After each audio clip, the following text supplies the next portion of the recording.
tell you about Ahab, the Arab, the sheik of the burning sands.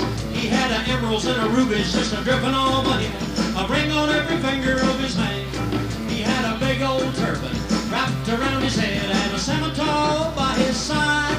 And every evening about midnight, he'd jump on his camel named Clyde, yeah, and ride, yeah, silently through the night to the rear of the Sultan's tent, where he would secretly meet up with Fatima of the Seven Beds.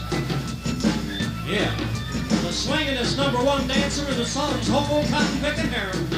Cause like him and her had a thing going, you see. And they'd been carrying on now for some time behind the Sultan's back. And you could hear him talk to his camel as he rode out across the dunes. And his voice would cut through the still night desert air, and he said,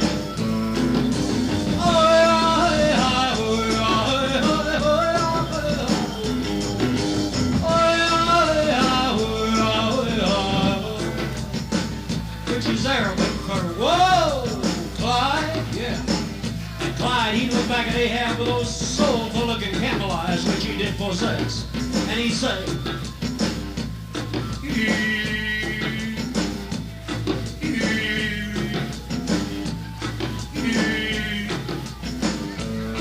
then he brought his camel to a screeching halt in the rear of Fatima's tent.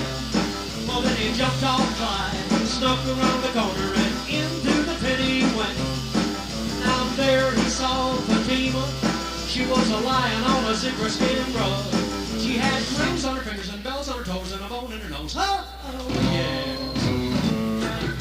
Well, there she was, ladies and gentlemen, lying there in all her radiant beauty, eating on a raisin, a grape, a date, an apricot, a pomegranate, a bowl of chitlins, 3 bananas, 2 Hershey bars, and something out of ROC Coca-Cola, yeah, with a Stroh's label on it, yeah. Listening to her transistor, watching the Grand Ole Opry, reading Mad Magazine while she some does your chewing gum lose its flavor, yeah. And Ahab, he'd walk up to her and he'd say,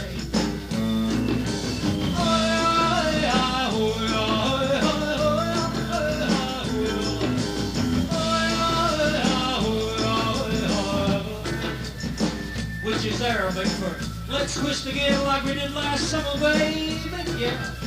And Fatima, she looked at Ahab kind of shy, like, you know. Well, actually, you see, she had been in the desert for a long time now, yes. Alone, yes.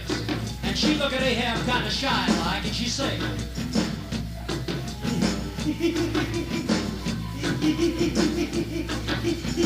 Crying.